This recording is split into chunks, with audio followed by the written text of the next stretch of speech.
Bonjour à tous et on se retrouve aujourd'hui pour une nouvelle vidéo. Alors c'est une vidéo sur Ranger of Shadow Deep, comme vous pouvez le voir avec le livre ici. On va faire la création de personnages pour être opérationnel sur notre première mission. Voilà, notre première mission quand on pourra la jouer. Ok. J'ai préparé donc la tablette à droite pour avoir la feuille de Ranger. Alors j'ai utilisé une tablette. J'aurais pu imprimer les feuilles et écrire sur les feuilles, mais je me suis dit tant qu'à faire autant utiliser ma tablette, hein, tant qu'à faire, c'est pas très grave.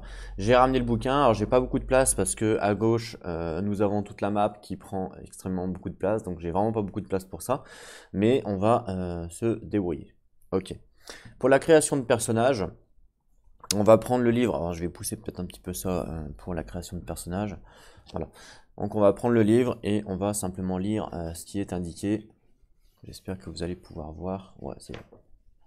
J'essaye de vous mettre au mieux pour que vous puissiez voir. Il y a un petit peu de fluff ici. À la rigueur, si vous êtes intéressé, je pourrais vous le lire. Donc ça nous indique... Ok, créer le ranger. Vous voyez, donc c'est directement... Je vais enlever la tablette. Voilà. Alors, est-ce qu'on voit bien? Est-ce qu'on voit pas bien? J'avance la cam. Ok, ça me paraît pas mal. On est bien là, non? Ouais, ça me paraît bien. Non, là c'est un peu trop... Là ça me paraît pas mal. Ouais, voilà. Ok. De toute façon, je vais vous lire. Donc, quand on crée un ranger, la première chose à faire, hein, c'est ce qu'il nous disait ici. En gros, la première chose à faire et la chose la plus dure, c'est de lui trouver un nom, en fait. Et oui, quand on fait un ranger, faut lui trouver un nom et clairement, c'est assez difficile de trouver un nom. C'est limite la chose la plus dure à faire. Donc, je sais pas comment l'appeler.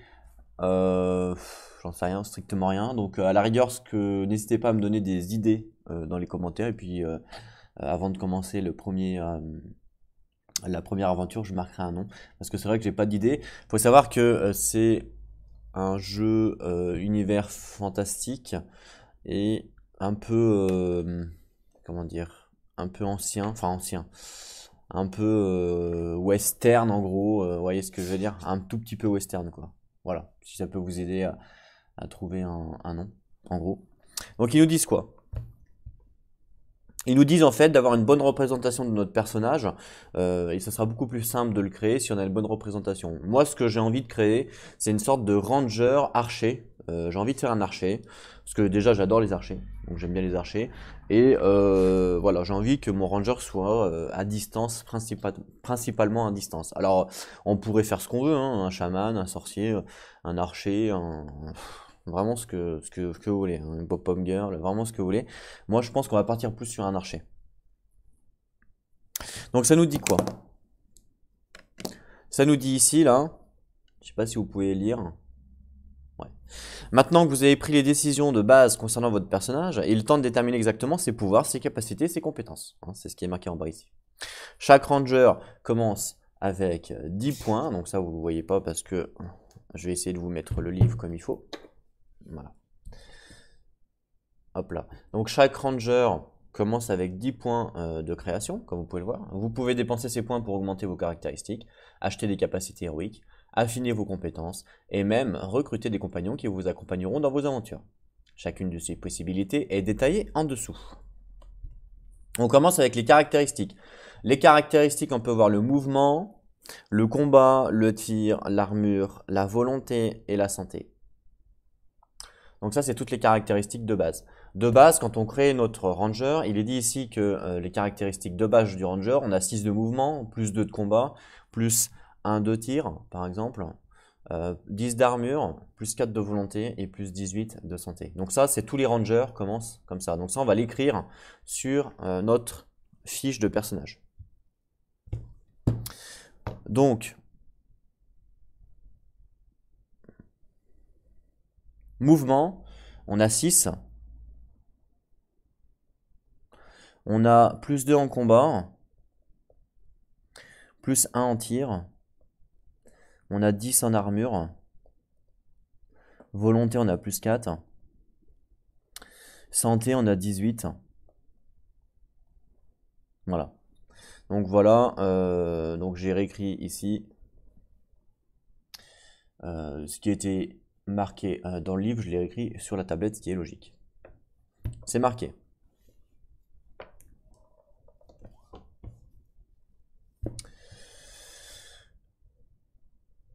Alors, vous pouvez maintenant choisir de dépenser jusqu'à 3 points, jusqu'à 3 de vos points de création pour augmenter les caractéristiques de votre ranger. Il faut savoir qu'on a 10 points de création, hein, c'est marqué là, 10 points de création. Je vais peut-être l'écrire aussi, comme ça on va s'en souvenir. Donc là, de base, on ne doit pas l'écrire, 10 points de création. Moi, je vais l'écrire ici. Hop, on a 10 points de création, juste pour se souvenir, ok? Ok. Et on peut dépenser donc jusqu'à 3 points. Pour augmenter les caractéristiques de votre ranger. Pour chaque point de création que vous dépensez, vous pouvez augmenter une caractéristique sauf l'armure de 1. Donc l'armure, on ne peut pas l'augmenter. Vous ne pouvez augmenter chaque caractéristique qu'une fois pour le moment. Une fois que vous avez décidé du nombre de points à dépenser, écrivez toutes vos caractéristiques dans les cases correspondantes de votre feuille de ranger. Voilà. Donc là, on ne peut pas augmenter l'armure. Hein, ça c'est un peu dommage. Par contre, on peut augmenter toutes les autres caractéristiques. On a le droit d'utiliser 3 points de création, 3 points de création pour augmenter les caractéristiques. Et chaque caractéristique, on ne peut pas l'augmenter de plus à 1, de plus que de 1. Par exemple, je ne peux pas mettre plus, je peux pas mettre les 3, je peux pas dépenser 3 points en combat. Ça, on peut pas. C'est juste plus 1 dans les caractéristiques. On n'est pas obligé de le faire, hein, évidemment. Moi, j'ai envie de monter le tir parce que, évidemment, vu que le tir, ça va m'aider en fait pour la distance. Donc, j'ai envie de monter mon tir. J'ai envie de monter mon combat. Donc là, ça ferait par exemple 2 points de création. Et je pourrais monter soit mon mouvement, soit ma santé. Le mouvement, est-ce que c'est pas mal le mouvement, hein, ouais, c'est vrai que c'est pas mal le mouvement.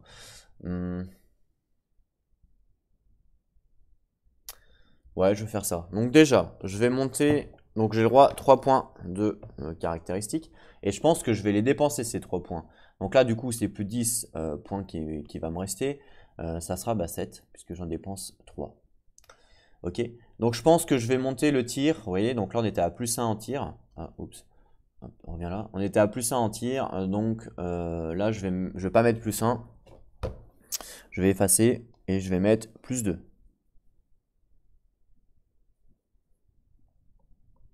En tir. Le combat, du coup, j'étais à plus 2, donc je vais mettre plus 3. Voilà. Et je vais augmenter mon mouvement. Je vais enlever, je vais pas mettre 6, mais je vais mettre 7. Donc, voilà. Mouvement 7, combat plus 3 et tir plus 2. Voilà mes 3 caractéristiques que j'ai dépensées. Et voilà. Donc vous, si par exemple vous jouez au jeu, vous pouvez dépenser vos caractéristiques dans ce que vous voulez, hein. Ça peut être la santé, ça peut être le combat. Enfin, vous n'êtes même pas obligé d'en dépenser 3. Moi, j'ai choisi d'en dépenser 3, mais vous n'êtes même pas obligé. Ok? Voilà pour ça. Ils nous disent aussi que parfois, il y a donc des caractéristiques doubles. Hein, c'est ce qu'on peut voir ici. À certains moments de la partie, il peut s'avérer nécessaire d'enregistrer 2 valeurs différentes pour la même caractéristique. Ça s'appelle une caractéristique double et que ça s'écrit avec un flash en gros. Quand cela se produit, le premier chiffre est toujours le chiffre réel et le second, les caractéristiques effectives. D'accord. Donc voilà, si jamais on est, par exemple, si on a pris une blessure, eh ben, on sera peut-être amené à dire que on a de base 10 d'armure, slash, à cause de notre blessure, on n'en a plus que 8, par exemple, vous voyez. Voilà, c'est ce qui est expliqué ici. Donc ça, c'est bon pour les caractéristiques. Les caractéristiques, ouais, donc elles sont expliquées là. Ils disent le mouvement, c'est la vitesse, l'agilité. Le combat, bah, évidemment, c'est pour taper au corps à corps. Le tir, c'est pour taper à distance. L'armure, c'est la valeur de protection. La volonté, c'est pour résister au sort ennemi et pour définir qui commence, entre guillemets. Et la santé, c'est la santé du personnage. Voilà, j'avais pas détaillé, mais c'est dans tous les jeux pareil. Alors pour tourner les pages avec des gants, c'est pas forcément simple. Voilà. Capacité, sort, etc., etc. Donc après, il faut définir les capacités et les sorts. Je regarde si j'ai pas... Non, c'est bon. Parce qu'avec des gants, c'est pas forcément facile, entre guillemets. Alors, la capacité héroïque et les sorts, ok. Un joueur peut dépenser jusqu'à 5 points de création pour acheter des capacités héroïques et des sorts. Un coût de 1 point pour chacune. Et on peut l'acheter qu'une seule fois, d'accord. Chaque sort peut être acheté autant de fois que le joueur le souhaite. D'accord. Alors, les capacités héroïques incluent aussi bien des manœuvres de combat spéciales. Ok, donc là c'est les compétences en fait et les sorts. Il faut savoir qu'on peut utiliser les compétences et les sorts qu'une seule fois par scénario. Ok, donc ça faut le savoir. On peut acheter, donc on peut dépenser jusqu'à 5 points maximum pour acheter 5 capacités héroïques ou 5 sorts. Donc à nous après d'ajuster suivant ce qu'on a envie, suivant par rapport à ce qu'on veut avec notre personnage, en gros. Ok. Donc par exemple, il nous propose en liste de capacités héroïques ici, il nous propose par exemple l'appel aux armes. Voilà, donc cette capacité peut être utilisée quand le ranger s'active, donc c'est-à-dire que quand le ranger, donc quand c'est à lui de jouer en fait, hein, quand il s'active, donc quand c'est à lui de jouer, il peut alors activer un compagnon de plus que normalement autorisé. Ah, c'est pas mal. Par exemple, en fait, il faut savoir que quand on va jouer, il y a plusieurs phases de jeu, donc ça je l'expliquerai quand on fera le premier scénario, j'expliquerai un petit peu les règles pendant le premier scénario. On active notre ranger et en fait notre ranger va pouvoir activer des compagnons. Il y a un nombre prédéfini à respecter, suivant le nombre de rangers en jeu, hein, suivant le. Voilà, c'est pour l'équilibrage du jeu. Bah, grâce à appel aux armes, on peut alors activer un compagnon de plus que le nombre autorisé. Il me semble que solo, j'ai le droit d'activer 2 compagnons quand je vais jouer avec mon ranger. Hein, d'accord. Donc je vais jouer avec mon ranger plus 2 compagnons. Bah, grâce à appel aux armes, je pourrais en activer 3. Donc ça, c'est la première compétence qu'il nous propose. Et ça nous coûterait du coup 1 point de création. On a l'attaque frénétique. Le ranger peut ajouter plus 5 à un jet de combat et l'utilisation de cette capacité est déclarée avant que le jet ne soit effectué, ce qui semble logique. Donc plus 5 à un jet de combat, ça c'est plutôt sympa du coup, hein, parce que ça va nous aider à taper, hein, clairement. Donc ça c'est sympa.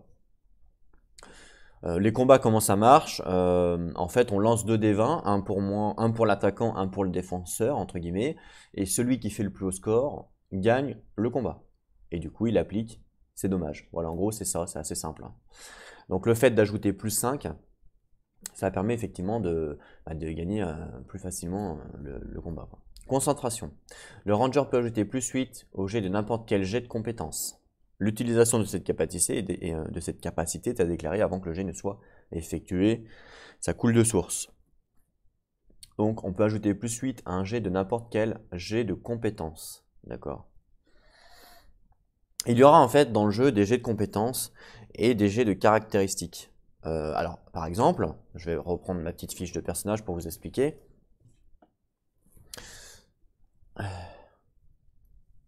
Attendez, je sais pas pourquoi ça s'est fermé, je sais pas pourquoi j'ai ça d'ailleurs. Hop. Alors, on revient là, merci. Ici, on peut voir toutes les compétences que l'on a dans le jeu. Acrobatie, arsenal, commandement, crochet, escalade, etc., etc.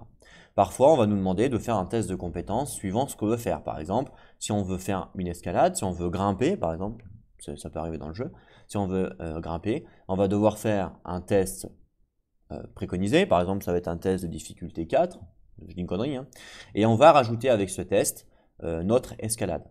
Pareil pour la force, pareil pour la furtivité, la natation, etc., etc., etc.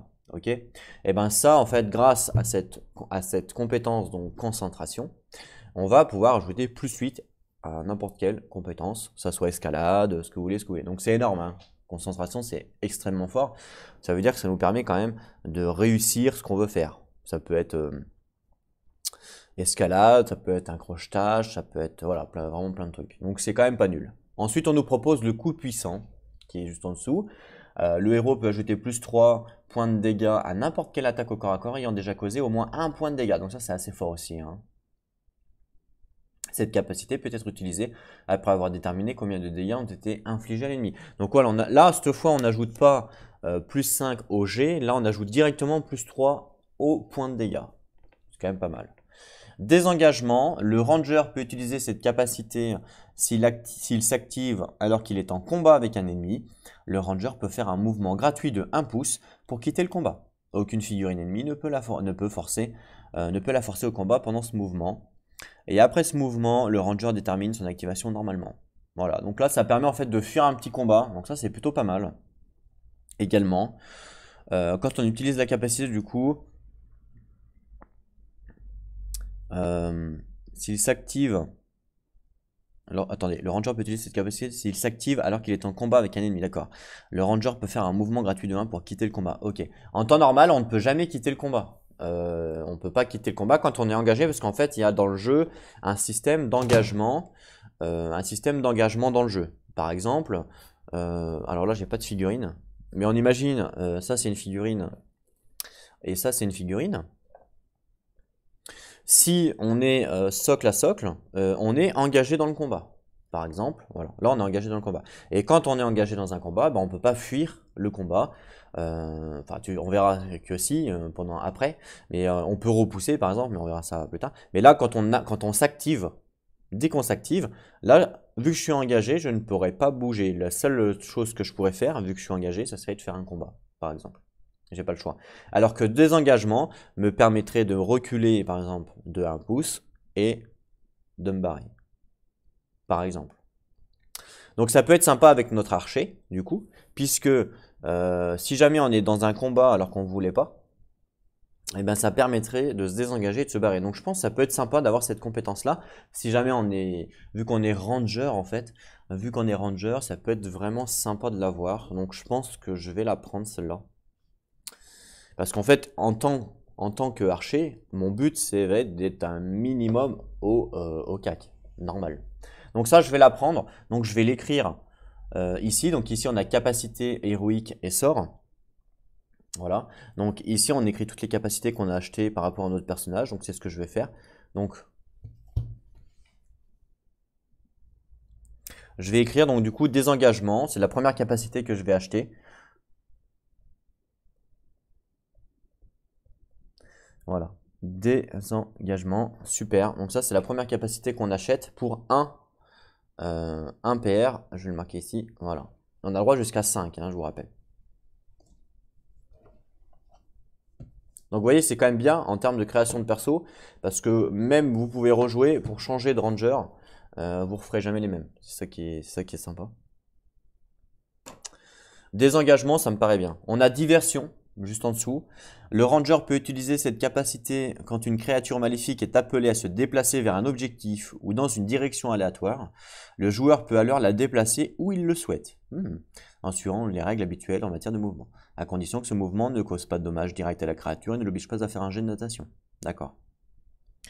Ok, c'est une diversion standard. En fait, on verra, pendant qu'on joue, on verra que les créatures, parfois, elles vont se déplacer vers un point qui est donné dans le scénario, entre guillemets, dans un point, comme si c'était un point de rassemblement, entre guillemets. Le fait d'avoir une petite diversion, ça permet d'appeler la créature, quoi. En gros. Bon, ça peut être sympa si par exemple on est tank, mais là, moi, c'est pas le cas. Moi, je suis pas tank, donc je vais pas m'amuser à appeler une créature. Ensuite, on a force intérieure ici. Donc, le ranger peut ajouter plus 5 à un test de volonté. Cette capacité peut être utilisée après que le jet ait été effectué. Ah, d'accord. Ok. Donc un test de volonté. Donc parfois, il demande de faire des tests de volonté. Voilà. Mais ça, je vais pas le prendre. Frappe mortelle. Le ranger peut utiliser cette capacité s'il a obtenu un résultat naturel de 18 ou 19 au cours d'un combat au corps à corps. D'accord, c'est pas mal ça. Traiter ce résultat comme un coup critique. En fait, quand on fait un coup critique dans le jeu, un coup critique c'est quand on a 20 sur le dé en fait, tout simplement. Et quand on fait un coup critique, on inflige plus de dégâts. Alors je crois que c'est plus 5 à vérifier, mais il me semble que c'est plus 5 de dégâts. Et le fait d'utiliser cette capacité-là, donc frappe mortelle, ça nous permet de faire un coup critique sur un 18 ou un 19 au lieu d'un 20. C'est plutôt pas mal. Après, on n'oublie pas que c'est qu'une fois par scénario, donc c'est pas non plus, voilà. La main du destin, le ranger peut relancer un dé. Ça peut être sympa. Voilà, si on se prend, franchement, ça peut être sympa d'avoir l'opportunité en fait de relancer un dé. On va voir ce qu'il y a d'autre avant de prendre, hein. Je découvre en même temps que vous. J'avais déjà lu, hein, évidemment, quand j'ai lu le livre de règles, mais ça, c'est des choses qu'on ne retient pas. Vous voyez, ça, c'est pas des choses c'est pas des choses de règles qu'il faut retenir. Ça, c'est des choses qu'il faut faire en même temps qu'on lit, en fait. On peut pas dire ah bah oui, c'est vrai, il y avait ça. Vous voyez ce que je veux dire? C'est impossible à retenir. Donc ça, il n'y a pas trop le choix que de lire en même temps que de créer notre perso. C'est pour ça que j'ai voulu le faire avec vous. On a la parade, donc cette capacité peut être utilisée au combat après qu'un ranger et son adversaire aient fait leur jet de combat, et le ranger peut ajouter plus 10 à son jet. S'il gagne le combat, il ne fait aucun dégât. Il peut reculer. Ok, donc ça c'est pas mal. Ça permet d'avoir une défense en plus quand on fait un combat. Donc en fait, je lance mon dé, par exemple je fais 5, on lance le dé de l'adversaire, il fait 15, donc il était plus fort que moi. Voilà. Donc du coup, le fait d'utiliser la parade, ça m'ajouterait plus 10. Donc ça ferait 15 pour 15. On a poussé. Si le ranger gagne un combat au corps à corps, il peut choisir de repousser son adversaire jusqu'à 4. Ah oui, d'accord, c'est fort. Pousser, c'est fort, hein. Ah ouais, d'accord. Ça rigole pas, ça. Pousser, c'est pas mal en fait. En fait, en temps normal, quand on fait un combat, quand on est au corps à corps avec un combat, si jamais on gagne le combat, on peut décider soit de reculer de 1 pouce, soit de pousser de 1 pouce l'adversaire. Et grâce à la compétence pousser, eh ben, on peut pousser de 4 pouces au lieu de 1 pouce. C'est beaucoup 4 pouces quand même, hein. Donc ouais, c'est quand même pas mal pousser, j'avoue. Se fondre dans l'ombre.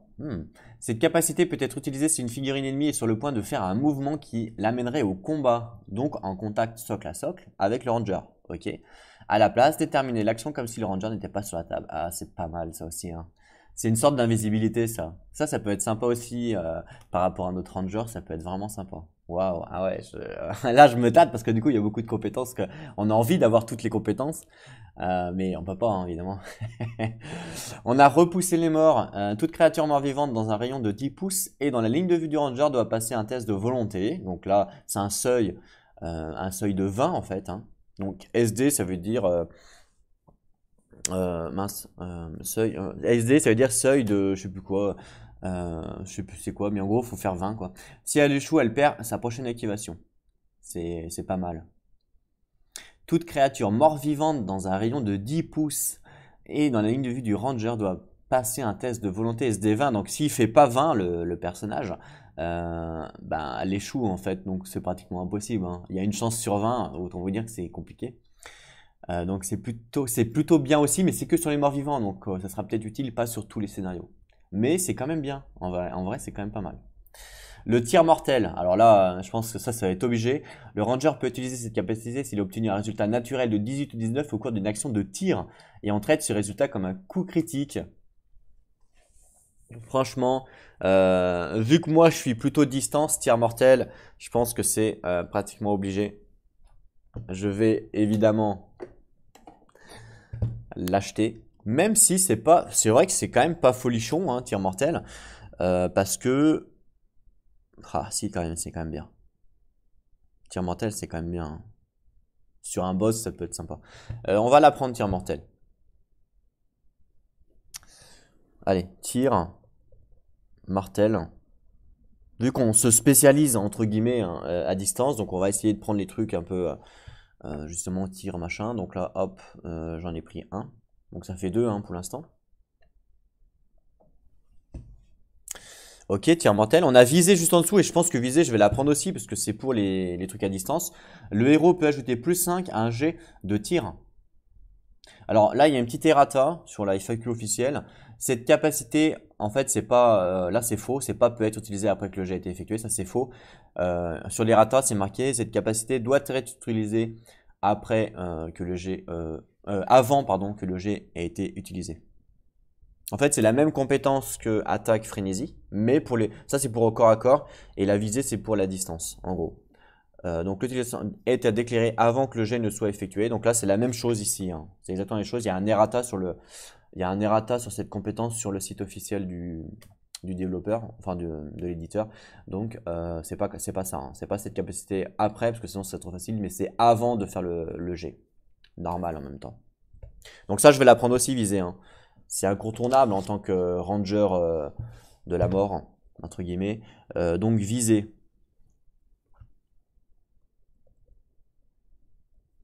Voilà. Hop là, super. Donc là, pour l'instant, on en a pris 3. Il nous en reste plus que 2, hein, vous voyez, ça va très vite, hein. Il nous en reste plus que 2 à prendre parce qu'on peut utiliser que 5 points maximum. Et on n'a même pas encore fait les sorts. On a fait pour l'instant que les capacités héroïques, on n'a même pas fait les sorts, donc imaginez-vous. On peut avoir dur à cuire ici, donc cette capacité peut être utilisée si un ranger perd un combat au corps à corps. Elle réduit de la moitié le montant des dégâts subis par le ranger, c'est pas mal aussi. Franchement c'est pas mal, hein, mais bon moi je suis pas tank, donc le but c'est pas de me prendre les dégâts. Élan, le ranger peut utiliser cette capacité lorsqu'il est activé pour le reste du tour, il augmente de plus de son mouvement, ok. Ça peut être sympa aussi. Esquive, le ranger peut ajouter plus 10 à son jet de combat lorsqu'il est la cible d'une attaque de tir, donc de distance. Ok. On va voir les sorts, je pense que les sorts c'est après. Voilà, on arrive sur les sorts juste derrière. Sachant qu'il nous reste 2 points maximum, enfin 2 compétences quoi. Enfin 2 sorts. On a l'acier enchanté, le lanceur de sorts imprègne une arme de corps à corps et de sa magie. Pour le reste du signature, l'arme compte comme une arme magique donnant plus 1 en combat. Pas mal, hein, ça c'est pas mal. Hein. L'acier enchanté, c'est pas mal. Hein. C'est pas mal parce que comme on peut utiliser un sort sur un scénario, vous voyez ce que je veux dire, ben, ça veut dire qu'on l'aurait tout le temps. À moins qu'il faut le racheter à chaque fois. Non, faut pas le racheter à chaque fois, je pense pas. Hein. Faites voir ça. Alors. Chaque capacité héroïque ne peut être achetée qu'une fois. Chaque sort peut être acheté autant de fois que le joueur le souhaite. Donc on peut l'acheter plusieurs fois. Donc est-ce qu'on le perd en fait, ça veut dire?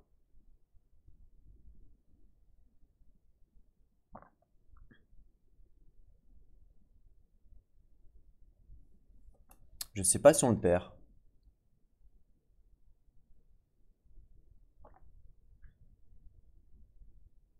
Alors attendez, le joueur doit écrire toutes les capacités héroïques. Ouais, ok. Je sais pas si on le perd le sort parce que comme ils nous disent qu'on peut acheter plusieurs fois un sort, il n'y a pas d'intérêt à l'acheter plusieurs fois si on ne le perdrait pas, vous voyez ce que je veux dire? Donc je pense qu'on doit le perdre le sort. Alors je vérifierai ça, mais je pense qu'on doit le perdre parce que sinon, bah, c'est vrai que ça sera un peu cheat quand même. Donc je pense qu'on doit le perdre effectivement. Acier enchanté. Après on a bouclier de lumière, donc ce sort peut être lancé sur n'importe quelle figurine dans un rayon de 8 pouces et en ligne de vue, logique. Toutes les attaques de tir contre cette figurine ont -3 pour le reste de la partie. C'est pas mal aussi, un petit bouclier comme ça c'est pas mal. Mais bon, encore une fois, moi je vais pas trop m'attarder là-dessus parce que les armes au corps à corps c'est pas mon dada. Le bouclier, je compte pas me prendre des dégâts, je vous rappelle que je suis ranger, donc... Après, je pourrais le lancer sur quelqu'un, sur un tank par exemple. Ça pourrait être, clairement, ça pourrait être sympa. On a le cœur vaillant. Pareil, on peut le lancer sur n'importe quelle figurine dans un rayon de 8 pouces. La prochaine fois que cette figurine doit faire un test de volonté, elle le fait avec modificateur de +5. D'accord. D'accord. Du prix. La créature ciblée doit passer un test de volonté. Si elle échoue, le lanceur de sort peut la déplacer de 5 pouces dans n'importe quelle direction. C'est pas mal. En gros, ouais, on peut déplacer une créature. C'est plutôt sympa. On a emprise. Donc la créature ciblée doit passer un test de volonté. Si elle échoue, elle ne peut pas engager de combat. Ah, pour les restes du tour, et elle perd sa prochaine activation. Ah, c'est pas mal. En fait, emprise, c'est comme un stun, en gros. Voilà, en gros, c'est comme un stun. Fumée. Le lanceur de sort peut placer un nuage de fumée à 3 pouces de diamètre, n'importe où à 3 pouces ou moins du lanceur de sort, et le nuage bloque toute la ligne de vue mais ne gêne pas les mouvements. Ah, donc ça c'est pas mal. Si par exemple on est encerclé d'ennemis qui tirent à distance, et ben on pourrait faire fumer pour empêcher les lignes de vue. Et comme ça on se prend pas des flèches à distance en gros. Mais comme nous on est à distance, on pourrait pas non plus tirer si on n'a pas ligne de vue, donc c'est pas forcément folichon. Ça peut être bien dans certains cas. On peut guérir. Ça, c'est pas mal. Je pense que ça, déjà, je vais le prendre, guérir. Ce sort peut cibler n'importe quelle figurine dans les 6 pouces du lanceur, y compris lui-même. Et la cible regagne jusqu'à 5 points de santé perdus. Donc ça, je pense que guérir, étant donné que je suis ranger, que je vais pas me concentrer sur le, comment dire, sur les armures lourdes, entre guillemets, tout ça. Donc je pense que guérir, je vais le prendre. Ouais, je pense que... Enfin, quoique, après, ça peut être quand même pas mal, hein. Guérir... hmm. Est-ce qu'on l'a tout le temps ce sort ou est-ce que c'est qu'une fois? Je sais pas. Faudra que je regarde.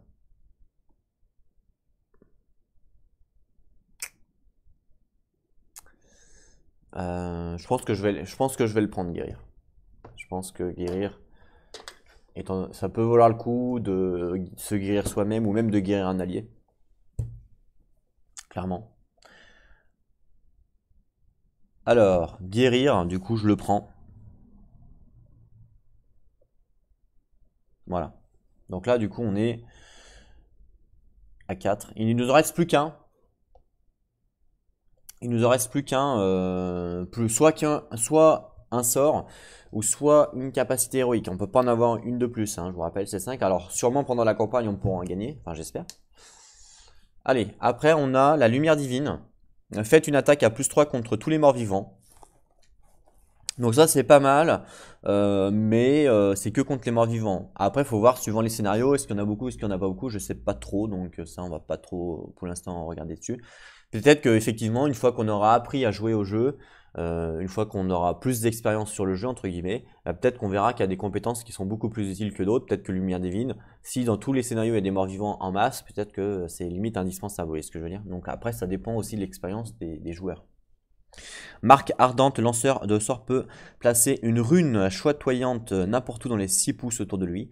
Et dès qu'une créature maléfique se déplace à moins de 2 de la rune, elle explose. Ah ok, c'est comme un piège. Toutes les créatures se trouvant à moins de 2 pouces de la rune subissent une attaque de tir magique à +5. Ah, c'est pas mal ça, hein. Franchement, c'est pas mal la petite marque ardente. En fait, c'est un piège. C'est une sorte de piège. Si jamais il y a un petit... En fait, c'est comme une mine, en gros, hein. C'est comme une mine. On place une mine, en gros. Et puis, dès qu'il y a une créature qui se déplace à moins de 2 pouces de la rune, hop, elle explose. Et donc, du coup, toutes les créatures qui se trouvent à moins de 2 pouces, donc dès qu'elles font exploser, en gros, à la mine, eh ben, elles subissent une attaque de tir magique à +5. C'est rigolo.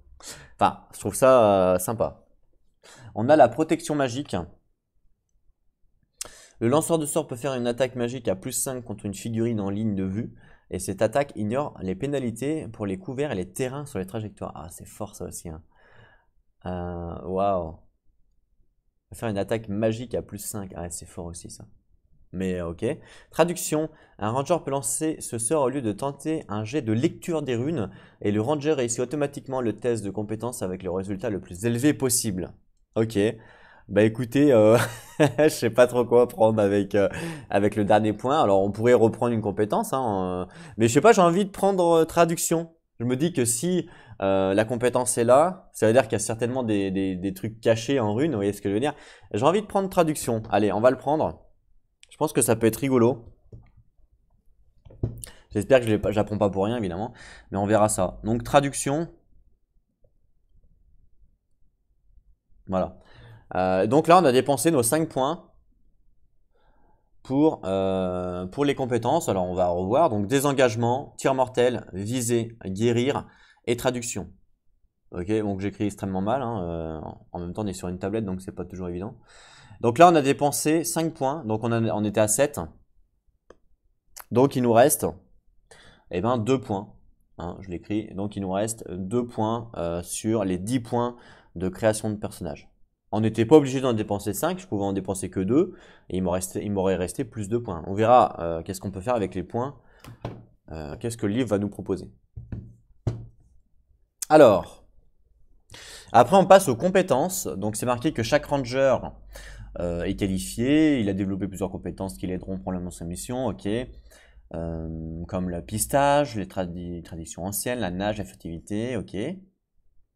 Un ranger commence avec toutes ses compétences à +0.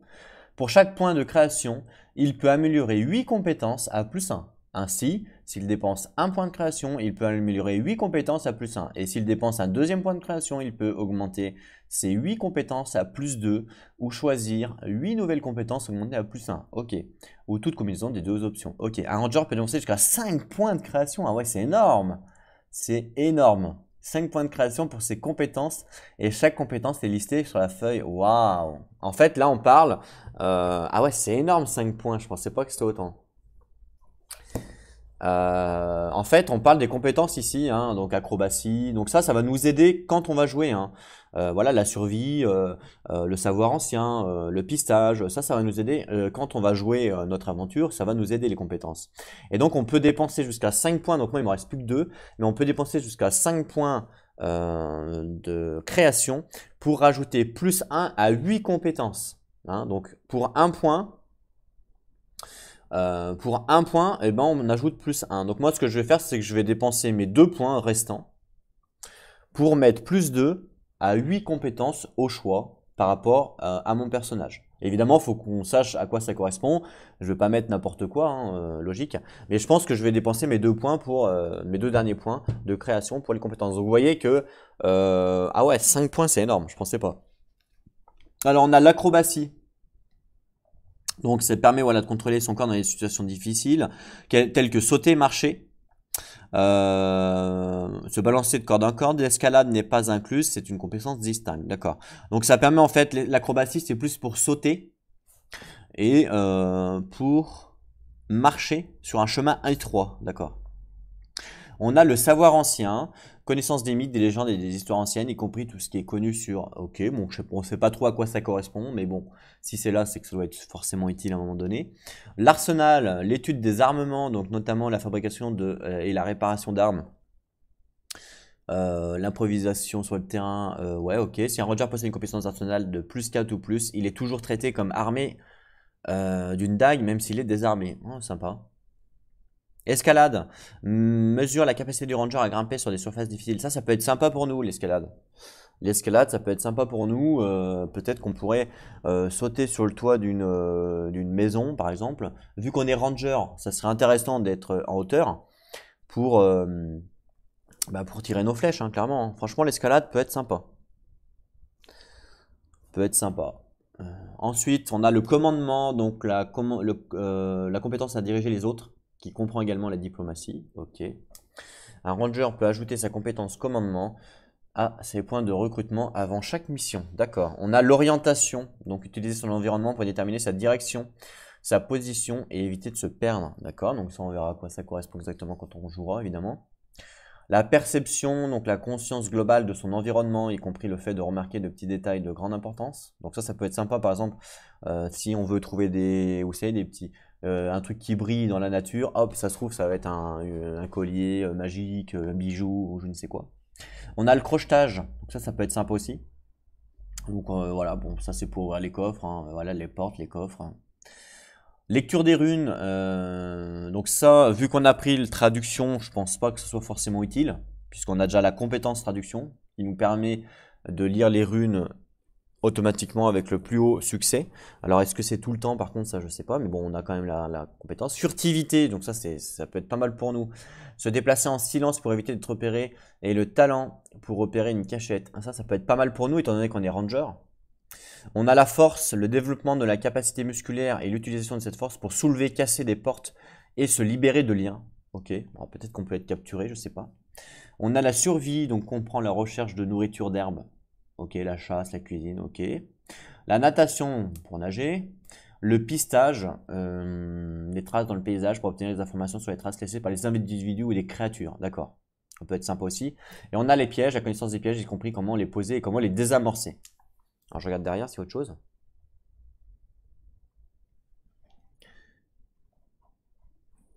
Non. J'ai sauté une page. Je crois que j'ai sauté une page. Non, on n'a pas. Voilà toutes les compétences qu'on peut avoir. Donc moi je pense déjà, donc là moi j'ai utilisé 2 points de compétence, enfin 2 points de création, pardon. Donc je peux mettre plus 2 dans des capacités. Alors je peux mettre plus 1 déjà dans 8 capacités et plus 1 dans 8 autres. Hein. Je pourrais faire ça, mais je préfère faire plus 2.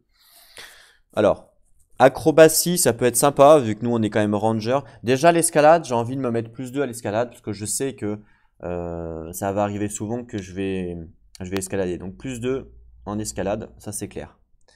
J'ai envie de me mettre...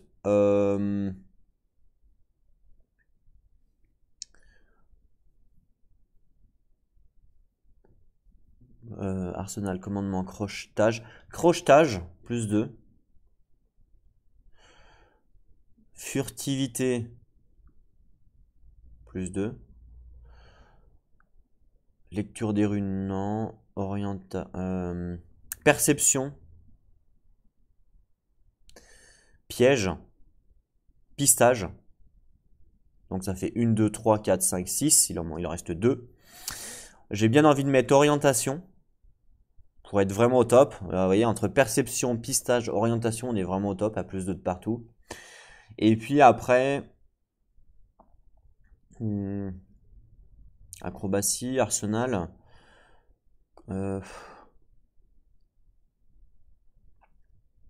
Survie.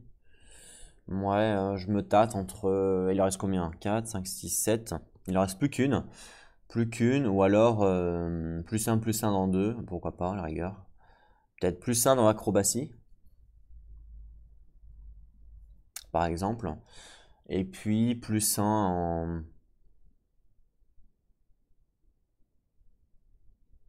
Plus 1 en survie, peut-être. Survie ou... Bah force, non, pas forcément. Mais peut-être... J'hésite entre arsenal et survie. Arsenal, alors c'était quoi déjà arsenal? L'étude de l'armement. Ah, la réparation d'armes, ouais, ça peut être pas mal. Ouais, je vais mettre arsenal. Plus 1.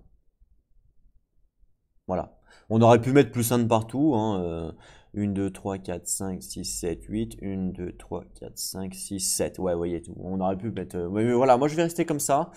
J'ai utilisé que 2 points. Parce qu'il me restait que 2 points. Donc j'en ai plus. Hein. Donc là, il me reste 0 point de création. Donc on reste comme ça.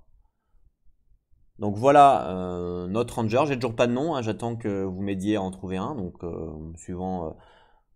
c'est plus une sorte de Léonidas que autre chose. Les compétences, nos statistiques, nos compétences. Ok. Ensuite, ça nous dit quoi? Maintenant qu'on a du coup fait ça. Donc ça nous dit ensuite qu'on a sauté une page. Le point de recrutement, les PR. Ok, donc il est rare que les rangers partent à l'aventure seuls. Bah oui, sinon ça serait un petit peu dur. Ils sont accompagnés par un ou plusieurs compagnons et tous les rangers commencent avec 100 points de recrutement de base. Donc là, on a 100 points de recrutement. On pourrait dépenser des points de création pour ajouter des points de recrutement, mais comme nous, on n'en a plus de points de création, on n'a pas le choix. On a 100 points de recrutement, pas un de plus et pas un de moins. Donc, points de recrutement qui sont ici en haut à droite. Hop, ici, là, vous voyez, point de recrutement. Voilà. Donc ici, on est à 100. Voilà. Comme tout ranger standard, point de recrutement à 100. Ça me paraît bien. On verra si c'est bien ou pas bien. Mais en tout cas, de toute façon, je n'ai plus de points de création. Donc vous voyez quand même qu'il y a quand même beaucoup de choses avec les points de création. On ne peut pas tout avoir, ça c'est clair. J'ai fait le pari d'avoir plus de compétences, mais c'était peut-être pas forcément le bon choix. On verra. Donc ça, c'est bon pour les points de recrutement. Armure, armes et équipement. Donc ça va être défini par rapport à avec quoi on commence. Il me semblait qu'à un moment donné, c'était marqué qu'on commençait à un certain niveau, non? Alors, je vais peut-être sauter ça, attendez. On commence pas niveau 0. Alors, est-ce que c'est pas écrit là qu'on commence niveau 0? Bah non, je pense pas. Non, non. Je sais plus où c'est que j'ai lu ça. Je sais pas pourquoi j'ai ça en mémoire. Ok. Donc là, armes, armure, équipement. Donc la dernière étape dans la création de votre ranger est de lui fournir des armes et des outils, ce qui semble logique. Donc dont il aura besoin pour survivre à ses aventures. Un ranger a 6 emplacements d'objets, comme indiqué sur la feuille de ranger. 1, 2, 3, 4, 5. Ok, donc là il y en a plus de 6. Hein. Ok, donc c'est pas indiqué, mais bon, c'est bizarre. Ensuite, attendez, je vois pas l'écran. C'est où? Alors, pour l'essentiel, cela signifie qu'il peut porter 6 objets. Et lors de la création d'un nouveau ranger, le joueur peut choisir jusqu'à 5 articles dans la liste des équipements de base. Donc on peut en porter 6 max, mais on peut en choisir que 5. Donc le joueur peut choisir, ok, ces articles n'ont aucun coût. Oh, ils sont fournis par les armureries du roi. Plus tard, si le ranger trouve un meilleur équipement, d'une épée magique par exemple, il peut se défaire de l'un des objets qu'il portait pour la porter. Un ranger peut toujours acquérir gratuitement un nouvel équipement de base après chaque mission. Et un ranger ne peut porter qu'un seul type d'armure, qu'elle soit légère ou lourde, ce qui est logique, on ne va pas mettre deux armures. Hein. Si un ranger porte une arme à deux mains ou un bâton, il ne peut pas porter de bouclier. Ce qui est logique aussi. Chaque élément de la liste comprend une brève description. D'accord. Et ça risque de ne pas faire sens pour ceux qui n'ont pas lu les règles du jeu. Donc pour vous par exemple. Mais bon, moi normalement je les ai lus, donc ça devrait être comprendre. De toute façon, nous, il n'y a pas vraiment le choix. Là, je vois arc. On est d'accord qu'on va faire un archer. Hein, c'était le but. Donc je pense qu'on a le choix, du coup, soit entre arc ou arbalète. La différence, l'arc, donc on peut tirer jusqu'à 24 pouces. Donc c'est énorme, hein, 24 pouces. Sachant que la map fait 30 pouces, je crois pas. Non, la map fait 36 pouces par 36 pouces. Donc vous imaginez 24 pouces, comment que c'est loin? C'est pratiquement toute la map. Pratiquement. Hein. On n'a pas de modificateur de dégâts avec l'arc. Par contre, on doit porter forcément un carquois ou des munitions magiques pour utiliser l'arc, sinon on ne peut pas utiliser l'arc. Donc de toute façon, on va pas avoir le choix de prendre arc et carquois si on veut, ça. Après, on a l'arbalète en dessous. Donc l'arbalète, ça nous donne un modificateur de dommage de plus 2, donc on fait plus de dommages, alors que l'arc on fait plus 0 de dommages. Donc l'arbalète est quand même plus intéressante. On a la même portée, 24 pouces. Par contre, le problème, c'est qu'on doit recharger. C'est ça le problème. Vous voyez, si une figurine le souhaite, elle peut remplacer son action de mouvement par une action de rechargement. Donc en fait, à l'arc, on peut tirer tout le temps. On n'a pas besoin de recharger l'arc. Par contre, on n'a pas un plus 2 en bonus. Voilà. Et l'arbalète, on a un plus 2 en bonus, mais il faut recharger. En fait, on perd une action à recharger à chaque fois. C'est pour ça que c'est le malus en fait. Donc nous, on va plus partir sur un arc pour essayer d'être plus rapide que le fait de recharger. Même si on va faire moins de dégâts, c'est pas grave, je préfère partir sur un arc. Donc nous, on va partir sur un arc et comme on n'a pas le choix, on va prendre un carquois. Donc spécialement conçu pour contenir des munitions pour arc ou arbalète. Une figurine doit être équipée d'un carquois pour effectuer des tirs normalement avec ses armes. Une figurine avec un carquois peut également porter des munitions magiques sans que cela ne lui prenne de place. Voilà, donc ça on n'a pas le choix de prendre le carquois comme il était dit au niveau de l'arc. Donc on a le droit à 5 équipements hein, pour mémoire. Donc, équipement qu'on peut voir, pas ici, mais dans objet en fait. Objet c'est équipement en fait. Voilà. Donc on va écrire qu'on porte déjà un arc. Très bien. Et on va écrire qu'on porte, comme on a dit, un carquois parce qu'on n'a pas le choix. Donc là, ça fait déjà deux objets là, hein, du coup. Carquois plus un arc. Très bien. Donc il nous reste 3 objets. Alors, on nous propose quoi d'autre? Une dague. On nous propose une dague. Donc c'est un couteau qui n'est pas équilibré pour le lancer. Les poignards ont un modificateur de dommage de -1. Et la première dague que porte un ranger ne prend pas d'emplacement d'objet. Ah, attaque sournoise. Bien que généralement assez inadaptées au combat, les dagues sont suffisamment légères et maniables pour facilement toucher les zones vulnérables et non protégées d'un ennemi. Lorsqu'une figurine avec une dague obtient une touche critique, l'armure de la cible est considérée comme étant de 10. Quelle que soit sa valeur. Ok, c'est pas mal. En fait, il y a parfois dans le livre des règles optionnelles qui sont proposées et qui sont utilisables ou pas à votre bon vouloir. Par exemple, cette règle-là, moi, me paraît rigolote et bien, donc je vais l'utiliser. Si par exemple on touche avec une dague et qu'on fait un critique, et ben, l'armure de la cible est considérée comme 10, et en fait, ça sera considéré comme une attaque sournoise. Ça peut être rigolo. Est-ce qu'on prend une dague La première dague que porte un ranger ne prend pas d'emplacement d'objet. D'accord. Donc c'est pas parce que ça prend pas d'emplacement d'objet qu'on a le droit de la prendre gratuitement. Non, non. Ça fait partie quand même des 5 objets choisis. Donc si je prends la dague, ça ne compte pas comme un emplacement d'objet.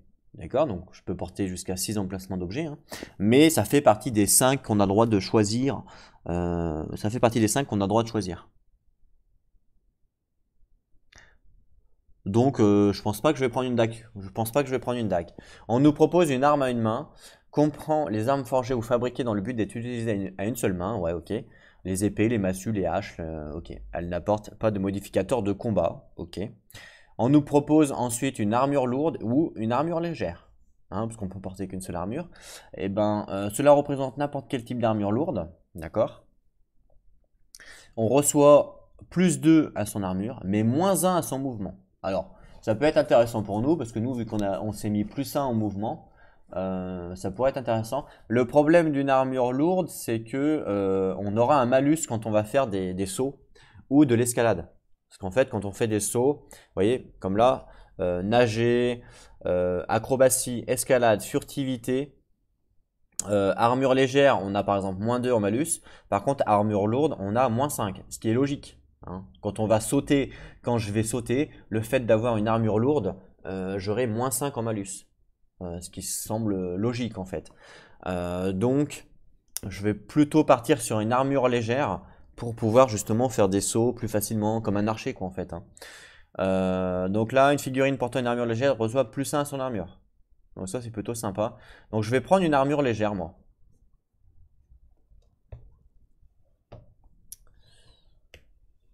Alors, armure légère, parce que je compte bien sauter un peu de partout, entre guillemets. Alors, hop, arc, carquois, armure légère. Voilà. Et l'armure légère me donne plus 1 en armure. Donc je vais l'écrire entre parenthèses. Plus 1 AR, en gros. Voilà. Donc armure légère plus 1 AR. Et donc on va également l'écrire dans armure, vous savez. Donc je vais faire un slash, comme ils avaient dit là. Donc on commence avec une armure de base de 10. Ça va mal écrire comme ça.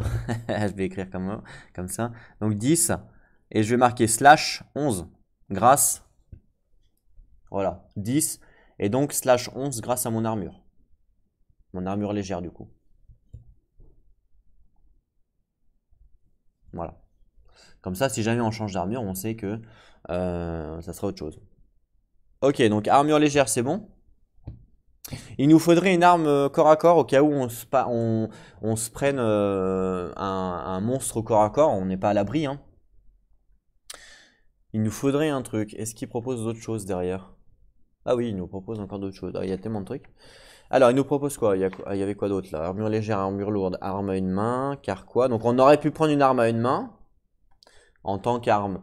Qu'arme. Alors, attendez. Est-ce qu'on peut prendre un arc et une arme à deux mains?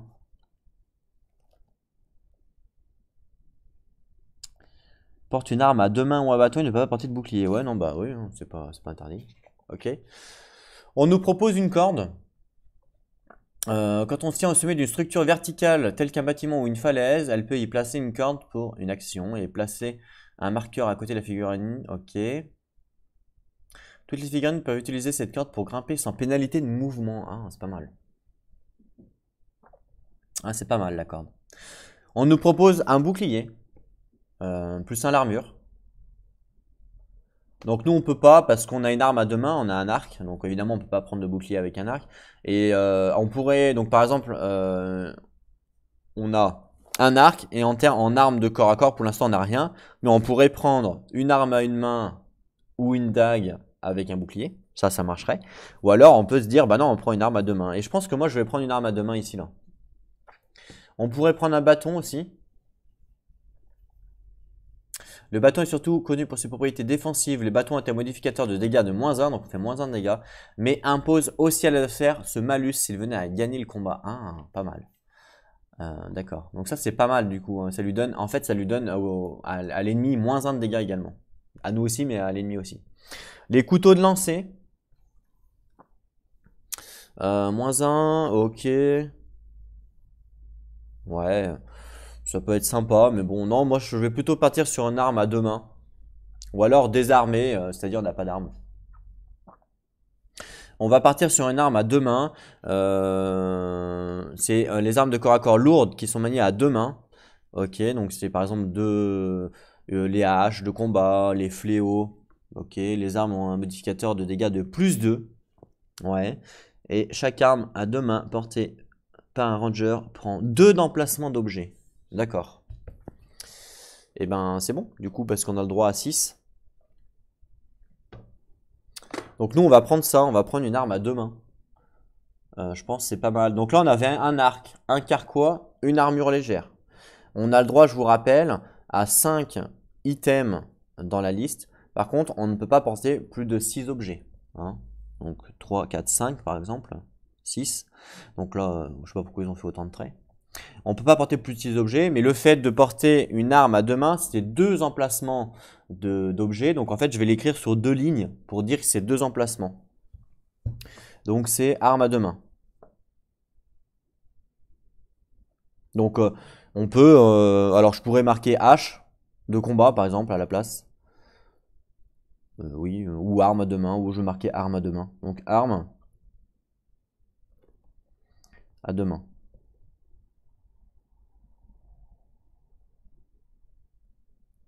Hop, ça prend 2 placements, 2 emplacements, et ça me donne plus de dégâts.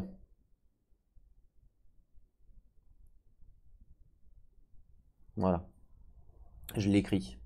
Donc arme à deux mains prend 2 d'emplacement, voilà, et ça me donne plus de dégâts. Donc là, en termes de stuff, j'ai déjà 5 emplacements d'équipés. 1, 2, 3, 4, 5, puisque mon arme, elle me prend 2 mains. Ok. Donc je pourrais switch entre arc et arme à deux mains. Si jamais, donc, on va dire que 80% des cas, je vais utiliser mon arc. Mais si jamais je me retrouve au corps à corps avec une créature sans que j'ai pu me barrer ou voilà, et ben on aura du coup une arme à deux mains si besoin. Ok, c'est vraiment au cas où quoi. Voilà pour ça. Donc je pense que là on a Terminus Quantifitus, je fais de voir. Voilà, et après on passe sur les règles de base du jeu. Donc là effectivement, il me semble qu'on a terminé notre ranger. Alors par contre on commence niveau 1 ou niveau 0 il me semble qu'on commence niveau 0, mais je suis pas sûr de ça. Il me semblait l'avoir lu ça, mais je sais plus. Alors du coup je vais regarder un petit peu... je vais regarder un petit peu pour les sorts, si on les perd ou pas à chaque fois que... Je vais regarder sur BGG, si on les perd ou pas à chaque fois qu'on les utilise. Mais voilà du coup notre ranger. Alors ça sera une sorte d'archer. Hein. D'archer. Ouais, ça me paraît plutôt pas mal. Ok, c'est écrit là. Tous les rangers commencent au niveau 0. Voilà, il me semblait bien l'avoir lu quelque part ça. Donc on commence niveau 0. Alors niveau 0, du coup. Voilà. Et voilà notre ranger, qui n'a pour l'instant pas de nom. Je compte sur vous pour me trouver un très joli nom. Voilà les stats de notre ranger. 7 de mouvement, 3 de combat, plus 2 en tir. Armure, on est à 10 en temps normal, mais plus 1 grâce à notre armure légère. 4 de volonté, 18 en santé, 100 points de recrutement. On verra ça dans une prochaine vidéo. On a nos capacités, donc on a désengagement, le tir mortel, la visée, guérir et traduction. Donc ça, ce que je vais faire, c'est que je pense que je vais faire des petits mémos pour savoir quelles sont, ou des cartes ou des conneries, pour savoir les compétences, quelles sont les compétences quand je vais jouer. Je ne vais pas regarder dans le livre de règles à chaque fois, c'est quoi déjà dans les engagements, vous voyez ce que je veux dire. Donc je pense que je vais faire des sortes de cartes, des conneries. Je vais voir, je vais faire un truc en tout cas. En termes d'objets, on a un arc avec un carquois. Donc ça nous prend 2 emplacements. On a une armure légère qui nous prend un emplacement. Et on a une arme à deux mains qui nous prend 2 emplacements. Donc là, on a 5 objets au total. Et il me semble qu'on peut en avoir 6 max.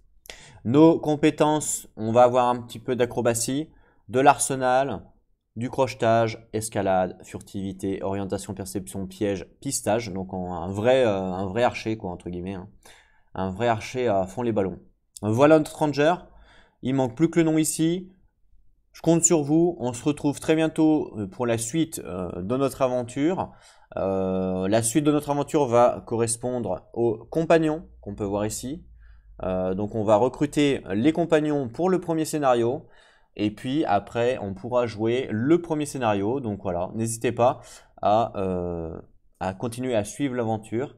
Alors, est-ce que je vous montre les compagnons? Je vous les montrerai dans une prochaine vidéo, je pense. Voilà. Et je pense que ça peut être sympa que vous me disiez les compagnons qu'on pourrait recruter. Ça pourrait être rigolo. Voilà. En attendant, prenez soin de vous.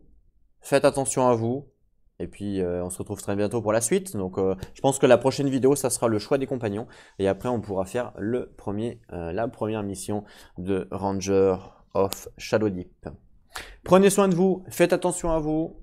On se retrouve très bientôt. Et n'oubliez pas, jouez à vos jeux. Allez, à plus tout le monde.